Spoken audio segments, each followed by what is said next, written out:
वामते यद्यर्थितानि विबुधा व्रजन्ते प्रजापतिस्ते स्वसुरस्य सांप्रतम। हे प्रभु, हे स्वामी जी, दक्ष प्रजापति ससुरस्य सांप्रतम, आपके ससुर ने, अपने पिताजी नहीं करेंगे, मेरे पिताजी ने यज्ञ किया है, आपके ससुर जी ने यज्ञ का आयोजन किया है। आपके ससुर ने यज्ञ किया है, कहा? आपकी ससुराल में। नहीं तो क्या कहना चाहिए, मेरे पिताजी कर रहे हैं गांव में, बात तो ये होनी चाहिए। लेकिन प्रजापतेस्ते स्वसुरस्य सांप्रतम निर्यापितो यज्ञ महोत्सव किल वयं च तत्राभिसराम वामते यद्यर्थितानि विबुधा व्रजन्ति।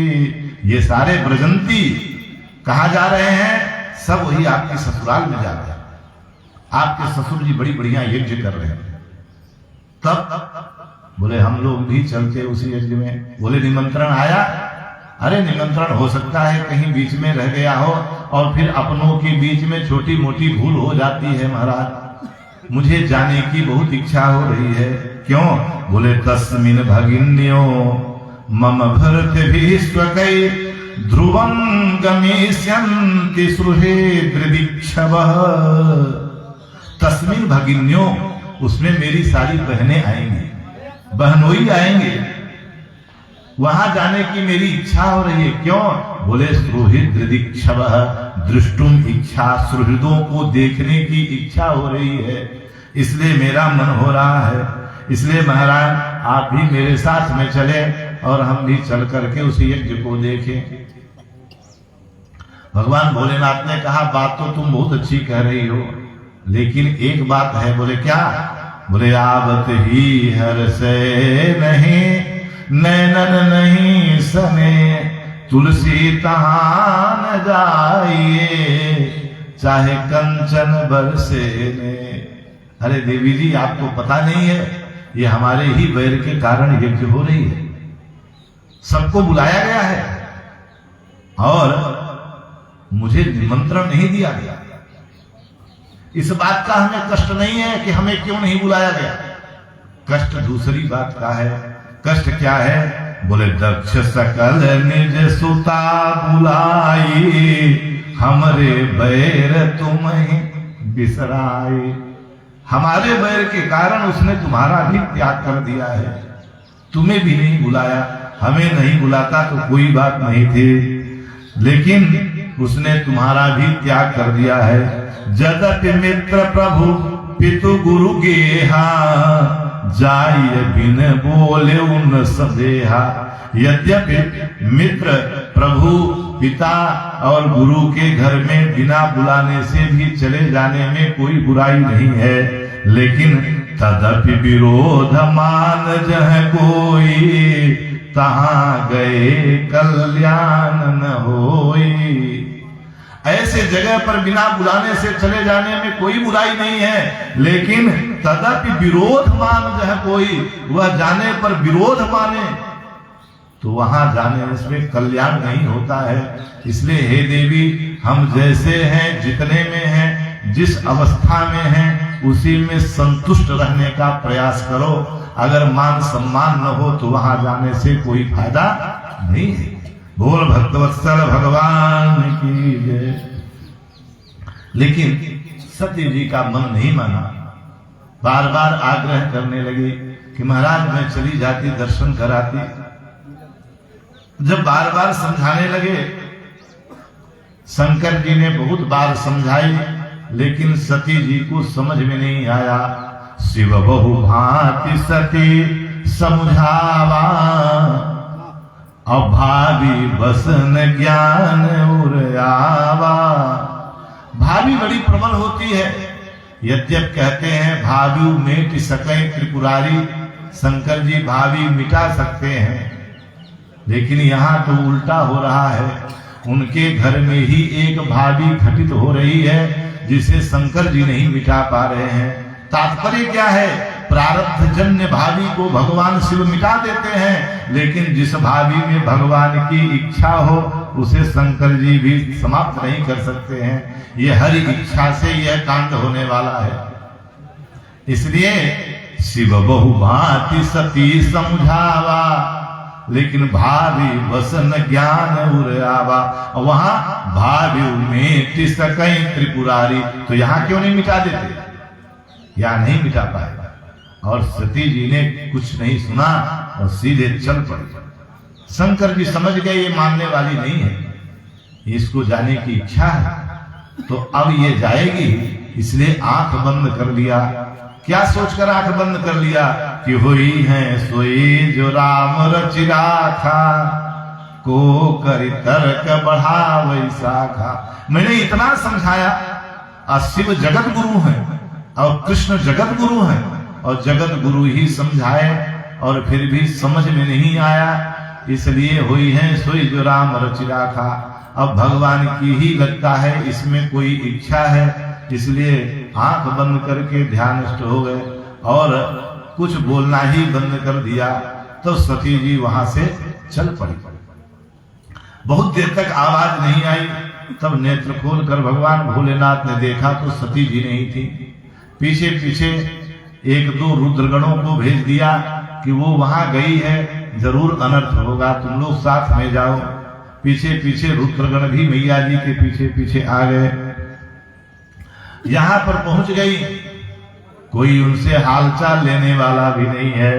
दक्ष भवन जब गई भवानी, अदक्ष त्रास का उन सम्मानी। किसी ने सम्मान नहीं दिया, उल्टे दक्ष त्रास, दक्ष को बड़ी पीड़ा हुई कि ये क्यों आ गई बिना बुलाए।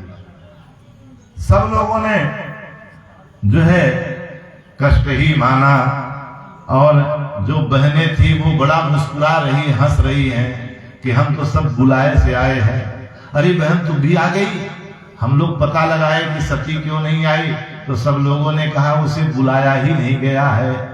तो कोई बात नहीं, बिना बुलाए भी आ गई तो अपना ही तो घर है, कोई कुछ कहे तो जवाब मत देना, हम लोगों के साथ में रहना, चिंता मत करना, भोजन पानी हम लोगों को मिलेगा तो उसी में तुम भी खाना।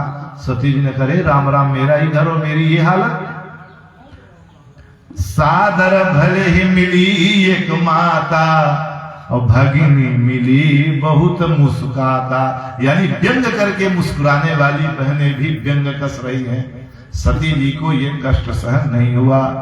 दक्ष न कुछ पूछी कुशलाता, सती ही बिलो की जरे सब गाता। सती को देख के लिए वो जल भुना क्यों आ गई। तब सती जी को बड़ा दुख हुआ। वहां से वो चल पड़ी और बोली कि मैं जाकर के यज्ञशाला का ही दर्शन कर लेती हूँ। यज्ञशाला के दर्शन के लिए पहुंच गई। जब यज्ञशाला में पहुंची तो अत्यंत पीड़ा हुई। क्यों? क्यों अरुद्र भागम तम ध्वरम पित्रा च देवे कृतहेलम विभव। वहीं पर कहीं शंकर जी का आवाहन ही नहीं हुआ है, कहीं शंकर जी का कोई, जैसे सभी देवताओं को ये भोग लगा हुआ है, सबका दक्षिणा फल मिष्ठान सब चढ़ा हुआ है, सब देवताओं की, विष्णु भगवान की, नवग्रह की, घोड़स मातृका, घृत मातृका, वास्तुपीठ, हजरात, छत्रपाल मंडलादि देवी देवता सब विराजमान है, सबकी वेदियां दिखाई दी, लेकिन शंकर जी का कहीं स्थान नहीं है। तो बड़ा कष्ट हुआ उनको। कहीं एक दोना में भी कुछ भी फल मिष्ठान रखकर कहीं भोग नहीं लगा है। अरुद्र भागम तमवेक्षाध्वरम पिता च देवे कृतहेलनम विहो अनादृता यज्ञ सदस्य धीश्वरी जुगोपि लोका निवदक्षते रुषा। रुषा मन क्रोध आया, और इतना क्रोध आया कि लगा उनके शरीर से इतनी ज्वालाएं निकल रही हैं कि दसों दिशाओं को जलाकर समाप्त कर देंगे। अब तो पिताजी कहना बंद कर दिया, ऐ दक्ष प्रजापति। बाप को ऐसे संबोधन किया नाम लेकर के, तो दक्ष प्रजापति चौंक गया। अरे मेरी बेटी मेरा नाम लेके बुला रही है। ऐ दक्ष प्रजापति, तेरी यह यज्ञ सफल नहीं होगी। क्यों? बोले शिव का अर्थ होता है कल्याण, एक अर्थ होता है शुभ, और एक अर्थ होता है सत्य। तो न सत्य है तेरे यज्ञ में, और न तेरे यज्ञ में शुभ है, और न तो तेरे यज्ञ में कल्याण है। इसलिए इस यज्ञ का तो परिणाम अशुभ ही होगा। तुमने मेरे पति का अपमान किया, मेरा अपमान किया तो मुझे कष्ट नहीं हुआ, मुझे दुख नहीं हुआ, लेकिन मैं अपने पति से विमुख होकर के इसलिए दौड़ी दौड़ी भाग कर आई कि पति नहीं आ रहे तो कम से कम मैं चलूंगी तो संबंध को टूटने से बच जाएगा, दोनों का प्रेम बना रहेगा। मैं अपने पति की चिंता नहीं की, तुम्हारे प्रेम के मारे दौड़े दौड़े आई और तुमने मेरे प्रेम की यह परितोष प्रदान किया है कि मेरे पति का ही अपमान। अब मैं यहां से लौट कर जाऊंगी, अब भगवान भोलेनाथ मुझे दक्ष कुमारी कहकर बुलाएंगे तो मुझे कितना खराब लगेगा। मैं कैसे उनके बाम आंगे में बैठूंगी, मैं कैसे उन्हें अपना मुंह दिखाऊंगी। इसलिए हे दक्ष प्रजापति, यह तेरी यज्ञ संपूर्ण नहीं होगी। सुन प्रजापति, तू शिवद्रोही है, इसलिए शिवद्रोही की मैं बेटी हूं, यह भी मुझे बड़ा पाप लग रहा है। यह कहने सुनने में मुझे अब लज्जा लग रही है कि मैं तेरी बिटिया हूं। तुम्हारे शरीर का रक्त मेरे इस शरीर में है, तुम्हारा रक्त मेरे शरीर में दौड़ रहा है, इसलिए अब मुझे इस शरीर से भी घृणा हो गई है। ये जो शरीर है मेरा, इस शरीर से मुझे घृणा हो रही है। क्यों? क्योंकि तू शिवद्रोही है और तेरा रक्त मेरे शरीर में है, इसलिए मुझे इस शरीर से भी घृणा हो रही है। तो क्या करोगी? बोले अतस्तवोत्पन्नमिदं कलेवरम न धारी से स्थितिकंठ गर्हिण। अतस्तवोत्पन्नमिदं कलेवरम, अतः तब उत्पन्नम इदम कलेवरम अहम न धारी से। तेरे द्वारा उत्पन्न किया हुआ इदम कलेवरम न धारी से, अब मैं इसे धारण नहीं करूंगी, मैं इसका त्याग कर दूंगी। जग्घस्य मोहादि विशोधि मंदसो जुगुप से तस्योद्धरणम प्रत्यक्षते। और ऐसा कह करके योग माया का आवाहन किया। तुरंत योग माया के प्रभाव से आग की लपटें उनके शरीर से प्रकट हो गई और देखते ही देखते सती मैया का शरीर जलने लगा और सती का शरीर जलकर भस्म हो गया। तब तक तो जो सती जी के साथ रुद्रगण आए थे वह हाय मैया मैया कहकर दौड़ पड़े। तो जो वहां पर ब्राह्मण थे यज्ञ के, उन सब लोगों ने उनको बड़ा मारा पीटा और भगा दिया। वो सब दौड़े दौड़े भगवान भोलेनाथ के पास आए। त्राहिमाम त्राहिमाम, रक्षा करो महाराज। सारी कथा सुनाए कि वो मैया हमारे बीच में नहीं रही। शंकर जी को बड़ा क्रोध आया। क्रोध में आकर के उन्होंने अपने जो है एक बाल उखाड़ा और जमीन पर पटक दिया और संकल्प बोल करके उस बाल को पटक दिया। संकल्प तुरंत सिद्ध हो गया और उसी संकल्प उसी बाल से एक जो है प्रकट हुआ वीर। कराल दृष्टो ज्वलदग्नि मूर्धजय कपालमाली विविधोत्तदायुधा तम किम करो मति गृणंतमाह बद्धा जले भगवान भूतनाथ। बड़ा दिव्य बड़ा विराट शरीर प्रकट हो गया। कौन है वो जो है वीरभद्र भगवान प्रकट हो गए। बोलिए वीरभद्र महाराज की जय। कौन है? वीरभद्र। दोनों चीज है। वैसे बल पा करके बलवान वीर होना अलग बात है, लेकिन कभी कभी वीर व्यक्ति अभद्र हो जाते हैं, बल के अभिमान में उदंडता करते हैं। लेकिन ध्यान रहे ये वीर भी हैं और भद्र भी हैं। वीरभद्र हाथ जोड़कर खड़े हो गए। तम किम करो मिति गृणंतमाह, मैं क्या करूं, मेरे लिए क्या आज्ञा है? तो भगवान ने आज्ञा प्रदान कर दिया। दक्षम सयज्ञम जहिमद भटानाम त्वमग्रणी रुद्र भटांसको में। जाओ मेरी आज्ञा है। दक्षम सयज्ञम जहि, जहि माने जलाकर समाप्त कर दो।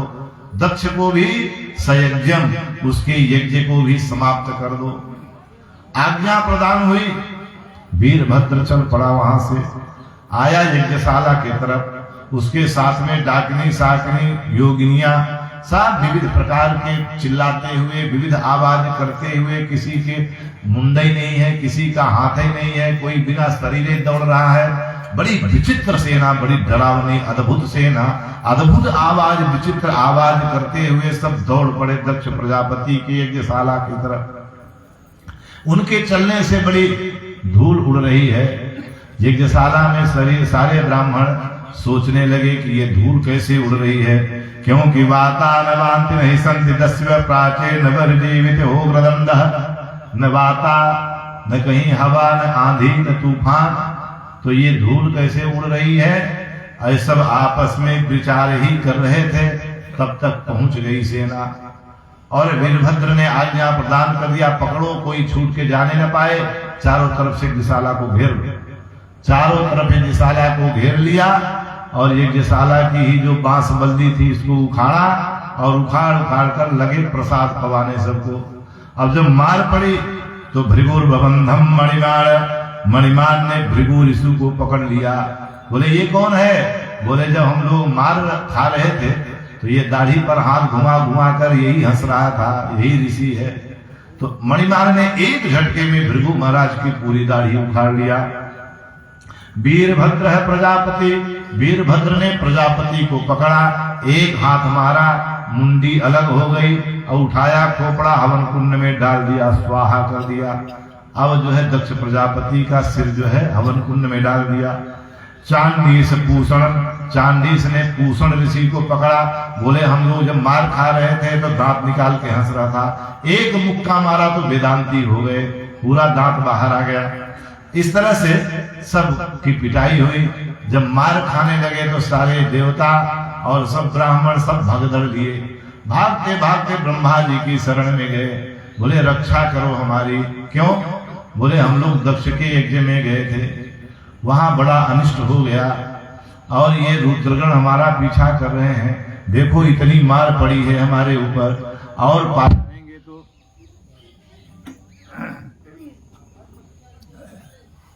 श्रीमन्नारायण नारायण नारायण श्रीमन्नारायण नारायण नारायण नारायण नारायण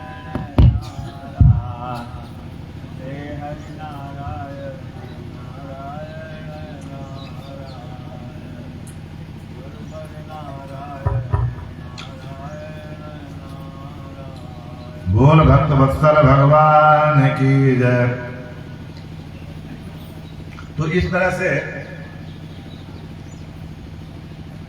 सब देवता जो है ब्रह्मा जी की शरण में गए कि ऐसी ऐसी बात है महाराज, हम लोग बड़ी मार खाए हैं, हमारी रक्षा करो।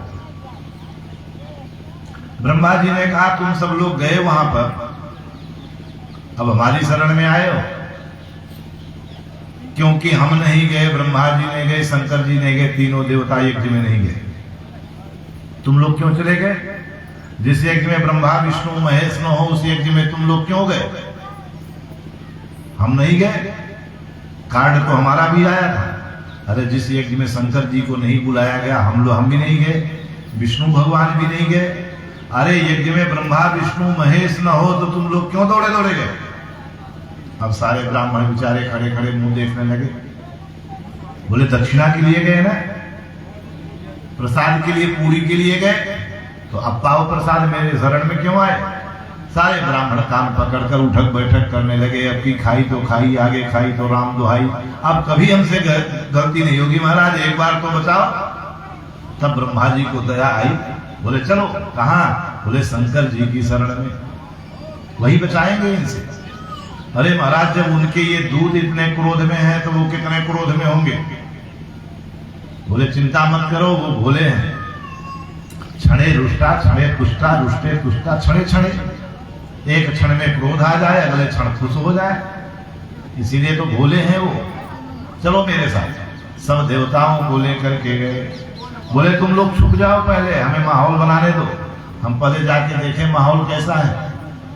अब कहीं क्रोध में है उस समय पर चले गए, अब तीसरा नेत्र खुला की गारंटी खत्म, सब भस्म हो जाओगे। इसलिए पहले हमको जाने दो, तुम लोग छुपो, नहीं तुम्हारे साथ हम भी पिस जाएंगे। सारे देवता छुप गए, ब्रह्मा जी गए। जब ब्रह्मा जी गए तो भगवान भोलेनाथ ब्रह्मा जी को देखकर उठकर खड़े हो गए। उत्थाय चक्रे शिरसाभिनंदनम अर्हतमः कस्य यथैव विष्णु। उत्थाय चक्रे शिरसाभिनंदनम, क्योंकि ब्रह्मा जी की भृगुटी से ही शिव प्रकट हुए हैं, इसलिए रिश्ते में वह पिताजी हैं।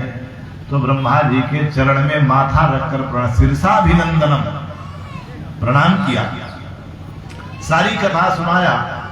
तब देवताओं को बुला लिया, सारे ऋषि महात्मा देवता आए और ब्रह्मा जी ने कहा इनको क्षमा करो, ये बड़े भयाक्रांत हैं बेचारे। शंकर जी ने सबको क्षमा कर दिया। तब ब्रह्मा जी ने कहा एक काम करो। बोले क्या? बोले चलिए दक्ष प्रजापति के यहाँ। वहां क्या करना है? बोले महाराज यज्ञ अधूरी है, इसलिए यज्ञ को पूरा करना चाहिए। जिस गांव में यज्ञ अधूरी रह जाए और उस गांव की बिटिया कोई अविवाहित रह जाए तो पूरे गांव को पाप लगता है। इसलिए कोई भी यज्ञ गांव में हो रही है तो पूरे गांव का धर्म बनता है सहयोग करें और उसको पूरा करें। अगर अधूरे में यज्ञ बंद हो गई तो पूरे गांव को पाप लगेगा। अब किसी की बिटिया विवाहित रह गई तो सबको पाप लगता है। ये नहीं कि उससे हमारा बैर विरोध है तो उसकी बिटिया के विवाह में हम उटपटांग बाधा बने और जाकर बताएं कि बड़ी गड़बड़ लड़की है, शादी ब्याह करना मत। ये महापाप का काम है। कन्या के विवाह में जो है बाधक नहीं बनना चाहिए और यज्ञ में बाधक नहीं बनना चाहिए। कि उनके यहाँ हो रही है कथा तो चलो हम बिजली गोल कर देते हैं, कटिया निकाल देंगे, तब क्या करेंगे? देखें कितना लाते हैं तेल। तो ये जो है कहीं कहीं ऐसे भी लोग इस मानसिकता के भी लोग रहते हैं। तो इस कथा के माध्यम से यह भी समझ लेने लायक है। ब्रह्मा जी कह रहे हैं चलो यज्ञ पूरी करो। शंकर जी बोले ठीक है महाराज। बोल भक्त वत्सल भगवान की जय। हरि सुंदर नंद मुकुंद हरि नारायण हरि बोल। हरि सुंदर नंद मुकुंद हरि नारायण हरि बोल।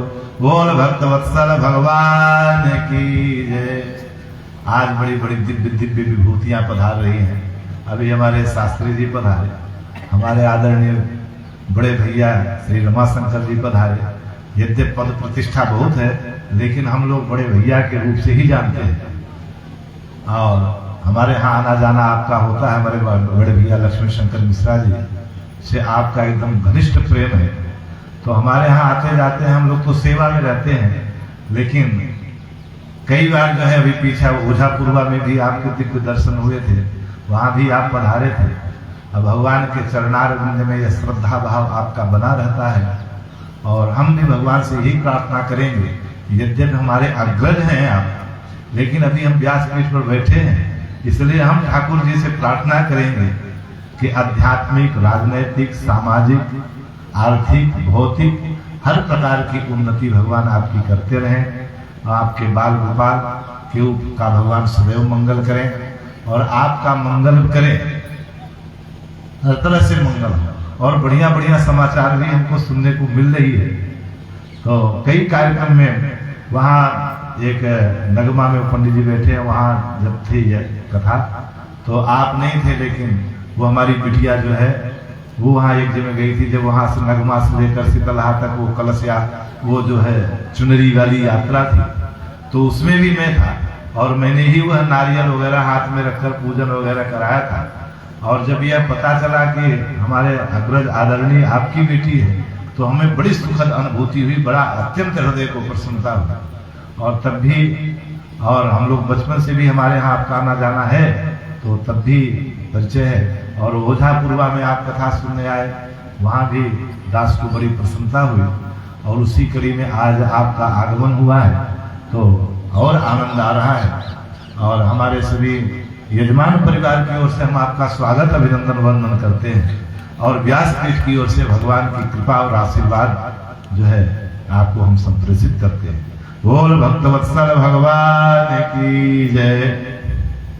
तो उस समय पर जो है यज्ञशाला में पहुंच गए। भगवान भोलेनाथ बोले यजमान कहाँ है, यजमान को बुलाओ तो यज्ञ पूरी की जाए। तो ब्रह्मा जी ने कहा महाराज ये यजमान है। ये शरीर इसका पड़ा हुआ है, और बोले इसकी मुंडी खोपड़ी कहाँ गई? बोले वीरभद्र ने तोड़ ताड़ कर फेंक दिया, हवन कुंड में स्वाहा हो गया। अरे राम राम, जब यजमान ही नहीं रहे तो यज्ञ कैसे पूरी होगी? तब नंदी के द्वारा दिए हुए श्राप का स्मरण हुआ भगवान भोलेनाथ को कि नंदी जी ने श्राप दिया तुझे बकरे का मुंह लग जाए, तो जाओ बकरे का सिर लेकर आओ। एक बकरा उत्तर दिशा की तरफ सिर करके लेटा हुआ था, उसी का सिर काट लिया और बकरे का सिर लगा दिया गया दक्ष प्रजापति को। देखिए, हर चीज के शास्त्रीय विधान है, सोने का भी विधान है। पूर्व की तरफ सिर करके सोने से विद्या की प्राप्ति होती है, दक्षिण की तरफ सिर करके सोने से लक्ष्मी की वृद्धि होती है, पश्चिम की तरफ सिर करके सोने से रोग की वृद्धि होती है, और उत्तर की तरफ सिर करके, उत्तर की तरफ तो सिर कब होता है ये सब जानते हैं, वो जब राम नाम सत्य हो जाता है तभी उत्तर की तरफ सिर होता है। इसलिए उत्तर की तरफ सिर करके नहीं सोना चाहिए, मृत्यु सन्निकट आती है। पश्चिम की तरफ सिर, और ये अध्यात्म और विज्ञान दोनों का समन्वय है। पूरब की तरफ करेंगे बुद्धि तेज होगी, क्योंकि पृथ्वी की जितनी समग्र ऊर्जा जो है सूर्य की दिशा में ही चलती है। समस्त ज्योतिष चक्र सूर्य पर ही आधारित है। सूर्य का जो मार्ग है उसी मार्ग पर जो पृथ्वी की ग्रेविटी है, जो उसकी ऊर्जा है उसी दिशा में चलेगी। सूर्य भगवान इधर से निकलते हैं, इसीलिए वास्तु शास्त्र के हिसाब से इधर लैट्रिन नहीं बनाना चाहिए, इधर पूजा घर होना चाहिए। तो उस दिशा में जो है सूर्य के मार्ग से ऊर्जा, जो पूजा करेंगे उसकी जो ऊर्जा होगी उससे पूरा घर जो है आच्छादित रहेगा। तो जो नेगेटिव ऊर्जा है वो पश्चिम तरफ से निकलेगी, उधर सिर करके सोएंगे तो बीमारी जरूर होगी। तो ये अध्यात्म कोई ऐसा कोरा ज्ञान नहीं है, ये शास्त्र का ज्ञान विज्ञान से समन्वित है। अध्यात्म और विज्ञान दोनों का समन्वय है इसमें। तो अब आइए विषय पर। उस बकरे का सिर ले आए और लगा दिया। जब बकरे का सिर लग गया तो दक्ष प्रजापति जीवित हो गए। जीवित हो गए तो वह जो है स्तुति करने लगे भगवान शंकर जी की। उन्हें अपने पूर्वकृत पापों का स्मरण हुआ और प्रायश्चित स्वरूप भगवान की स्तुति करने लगे, रोने लगे। भूयानुग्रह अहो भवता कृतो हि में दंडस्त्वयामे यद्यपि प्रलब्धः न ब्रह्म बंधु सवाम भगवन्नवज्ञा तुभ्यं हरेश्च कुतये तधृत प्रतेषु भूयानुग्रह अहो भवता कृतोपि में। भूयानुग्रह, आपने बड़ा अनुग्रह किया, बड़ी कृपा किया। शंकर जी ने कहा हमने कहां से कृपा किया? तुम्हारा सिर काट दिया हमारे वीरभद्र ने और तुम्हें कृपा दिखाई दे रही है? बोले हाँ। दंडस्त्वयामे भृतो यद्यपि प्रलब्धः, आपने मुझे दंड दिया, यही तो आपकी कृपा है। तुम्हें कृपा कैसे दिखाई दे रही है? अरे दंड किसी और को थोड़ी मिलता है, दंड तो उसी को मिलता है जो अपना होता है। आपने मुझे दंड दिया, आपने अपना मुझे मान लिया। आप चले जा रहे हो रास्ते में, 4-6 लड़के बच्चे बैठकर बीड़ी पी रहे हो, गांजा पी रहे हो, तो कोई लेना देना नहीं, आप चले जाएगा। लेकिन उसी टीम में अगर अपना बच्चा बैठा है तो साइकिल रुक जाएगा, उतर कर जाएंगे, अन्य को छोड़ देंगे, लेकिन अपने वाले को 2-4 झापड़ जरूर लगाएगा। क्यों? क्योंकि ये मेरा है, मैंने उदंडता किया, अधर्म आचरण किया, मैंने आपका अपकार किया, आपका मैंने अपमान किया। और वह अपमान जो उदंडता मैंने किया, उस उदंडता पे दंड का निर्धारण करके आपने न्याय व्यवस्था ही लागू किया है। इसमें बुरा मानने की कोई जरूरत नहीं है। लेकिन मैं क्रोध के वशीभूत था, तब वह मेरे समझ में नहीं आई थी बात, अब मुझे समझ में आ गई। दंडस्त्वयामे भृतो यद्यपि प्रलब्धः, आपने दंड देकर मेरे ऊपर कृपा किया है, बड़ी करुणा किया है। क्रोधोपिते नुग्रह एव संवतः, आपके क्रोध में भी मुझे आपकी कृपा दिख रही है। कैसे? अरे क्रोध में कृपा का दर्शन सबको नहीं होता। जब पंडित जी स्कूल में छड़ी मारते हैं तो अज्ञानी बालक तो उस पंडित जी के प्रति ही क्रोध करेगा, अरे ये कसाई है, मुझे देखो मार रहा है छड़ी।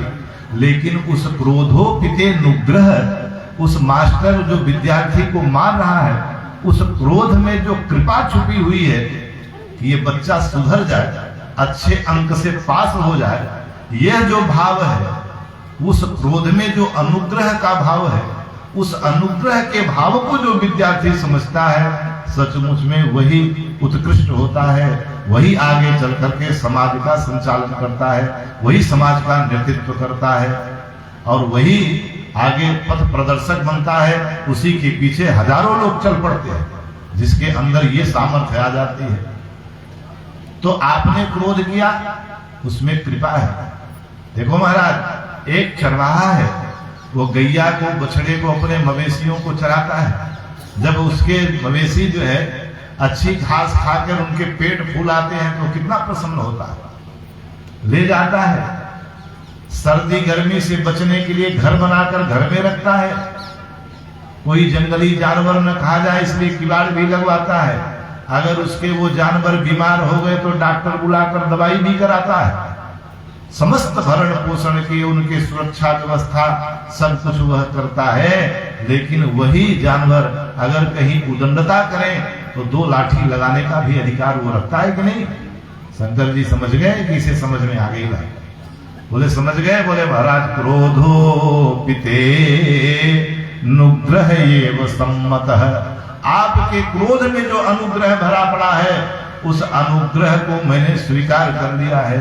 आपने जो करुणा किया है क्रोध करके, उससे मैं धन्य हो गया महाराज, और यही कृपा हमारे ऊपर बनाए रखिएगा। सारे देवता प्रसन्न हो गए, ऋषि भी प्रसन्न हो गए कि चलो दक्ष प्रजापति ने गलती सुधार दिया।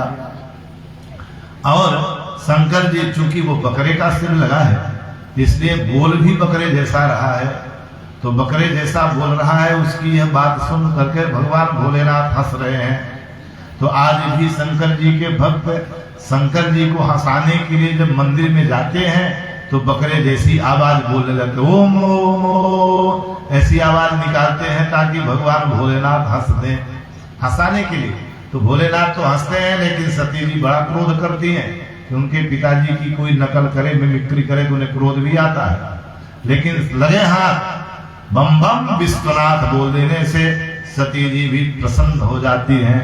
बोल भक्तवत्सल भगवान की जय।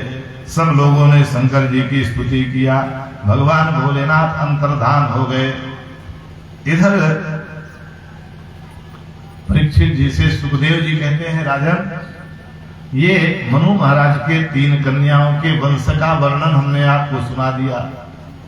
अब ध्यान पूर्वक सुनना राजन। उनके 2 पुत्र हुए, उत्तानपाद और प्रियव्रत।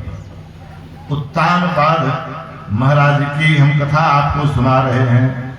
वासुदेवस्य कलया रक्षायां जगत स्थितौ जाये उत्तानपादस्य सुनीति सुरुचिस्तयो।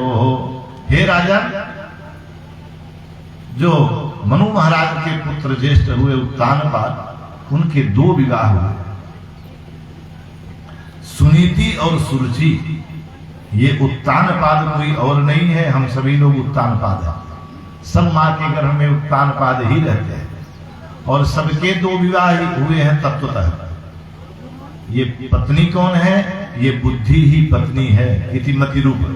ये बुद्धि ही पत्नी है, और 2 प्रकार की बुद्धि हैं, इसी को 2 विवाह कर रहे हैं। कौन? एक सुनीति, एक सुरुचि। जो नीति न्याय पूर्वक मर्यादा का पालन करते हुए अपने कर्तव्य पथ पर चलने की नीति सम्मत प्रेरणा देती है, वह बुद्धि को सुनीति कहते हैं। और सुरुचि माने मनमानी बुद्धि, जो मन में आए वही आचरण करे, उसमें न्याय अन्याय का विचार नहीं किया, धर्म अधर्म का विचार नहीं किया, भक्ष अभक्ष का विचार नहीं किए, कर्तुम अकर्तुम जो भी मन में आया सब कुछ करने के लिए जो आमादा हो जाए, सोच विचार न करे, ऐसी बुद्धि से समन्वित व्यक्ति जो है, समझ लीजिए सुनीति सो गई है, सुरुचि इसकी जाग गई है। और सुनीति सुरुचि दो बुद्धि दो पत्नी हो गई। सुरुचि प्रेयसी पत्नी नेत्राय सुतो ध्रुव। हे राजन, सुरुचि प्रेयसी तत्वतः, वैसे वस्तुतः सबको सुरुचि ही प्रिय होती है। जो मनमानी बुद्धि है उस पर उत्तानपाद का प्रेम ज्यादा है। सुनीति यद्यपि बड़ी रानी है लेकिन उपेक्षित है, वह उसे महल से बाहर कर दिया गया है और सुरुचि यहां महारानी बनकर बैठी है। सुनीति के एक पुत्र हैं जिनका नाम है ध्रुव। और सुनीति का जो बेटा होगा, नीति नियम पर चलेंगे तो जो नीति नियम पर चलने का फल मिलेगा, बेटा माने फल, वह फल ध्रुव होगा, अटल होगा, अचल होगा। तो उसे ध्रुव रूपी बेटा मिला। एक दिन की बात है राजन, उत्तानपाद सिंहासन पर बैठे थे। 5 वर्ष का कुमार बालक ध्रुव आया और पिता को देखा तो उसके मन में इच्छा हुई कि पिता की गोद में बैठ जाए। जाकर उत्तानपाद की गोद में बैठ गया। तब तक सुरुचि आ गया। सुरुचि ने देखा, अरे राम राम, ये तो उनकी गोद में बैठा है और ये सिंहासन पर बैठे हैं। एक तरह से तो ये सिंहासन पर ही बैठ गया। तुरंत उस बालक का हाथ पकड़ लिया ध्रुव का और गोद से उतार कर नीचे ले आ करके और महल के बाहर घसीट कर फेंक दिया। दुर्लभ थे मनोरथ है, ये तेरे मन में जो मनोरथ है ये बड़ा दुर्लभ है। ध्रुव जी रोने लगे और मैया के सामने हाथ जोड़कर खड़े हो गए। बोले, मैया क्या मैं इनका बेटा नहीं हूं? बोले, बेटा तो हो, तो क्या इनकी गोद में नहीं बैठ सकता? बोले, ना। तो इनकी गोद में बैठने के लिए क्या करना पड़ेगा?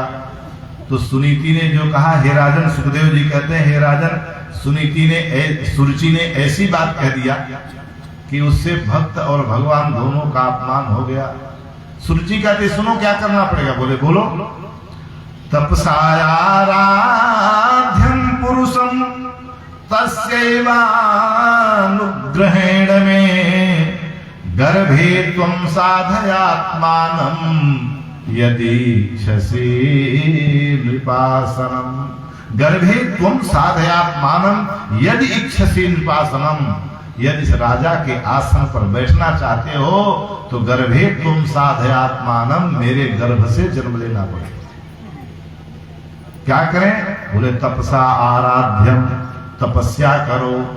और तस्यैवानुग्रहेण में, उस तपस्या के परिणाम स्वरूप भगवान कदाचित प्रकट हो जाए तो ये वरदान मांगना कि मैं अभी मर जाऊं और मर करके पुनः मेरे गर्भ में आना, और मेरे गर्भ से जब जन्म लोगे तभी इस आसन पर बैठ सकते हो। गर्भे त्वं साधयात्मानं यदीच्छसि नृपासनं, तब राजा के आसन पर बैठ सकते हो। यह सुनकर कर भक्त और भगवान दोनों का अपमान हो गया। कोई भगवान को प्राप्त कर लेगा तो पुनरपि जननम पुनरपि मरणम के चक्कर में फंसेगा, पुनः जन्म लेने की, कि वो बंधनों से मुक्त होकर सर्वथा वैकुंठ में वास मांग लेगा। तो इसका मतलब भगवान से भी बड़ा इसका गर्व है कि पुनः मरे और मरकर पुनः गर्भ में आए। तो भगवान का भी इसने अपराध कर दिया। ध्रुव जी को बड़ा खराब लगा, रोने लगे तो अश्रुधारा नेत्रों में बहने लगी। और जो ध्रुव जी के साथ बालक थे वह भी चल पड़े, रोते रोते जा रहे हैं। कैसे जा रहे हैं? मातु सपत्न्या सदुरुक्ति विद्ध स्वसन रुषा दंड तो यथा हित्वा विसंतम पितरं सन्नवाचम जगाम मातुः प्ररुदं सकासम। मातु सपत्न्या सदुरुक्ति विद्ध, दुरुक्ति माने गाली, दुर्वचन रूपी गाली, गाली के दुर्वचन रूपी बाणों से विद्ध, हृदय छलनी हो गया है। वह दुर्वचन रूपी बाण हृदय में चुभे हुए हैं। और कैसे जा रहे हैं? स्वसन रुषा दंड तो यथा ही, जैसे कोई कोबरा नाग, असली नाग हो, स्वसन रुषा माने क्रोधित हो जाए। कैसे? दंड तो यथा ही, जैसे कोई सांप के पूंछ पर लाठी मार दे तो क्रोध में जैसे फुफकारते हुए दौड़ता है, वैसे ध्रुव जी क्रोध और ग्लानि दोनों से समन्वित जो जो भाव प्रकट हो रहा है उस तरह से दौड़े दौड़े गए। जगाम मातु प्ररुदन सकासम, मैया सुनीति को पकड़ लिया और रोने लगे कि आज मेरा बड़ा अपमान हो गया। क्या हुआ? अब ध्रुव जी तो कुछ बता ही नहीं रहे हैं।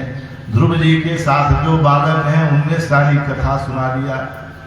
तब सुनीति को बड़ा खराब लगा।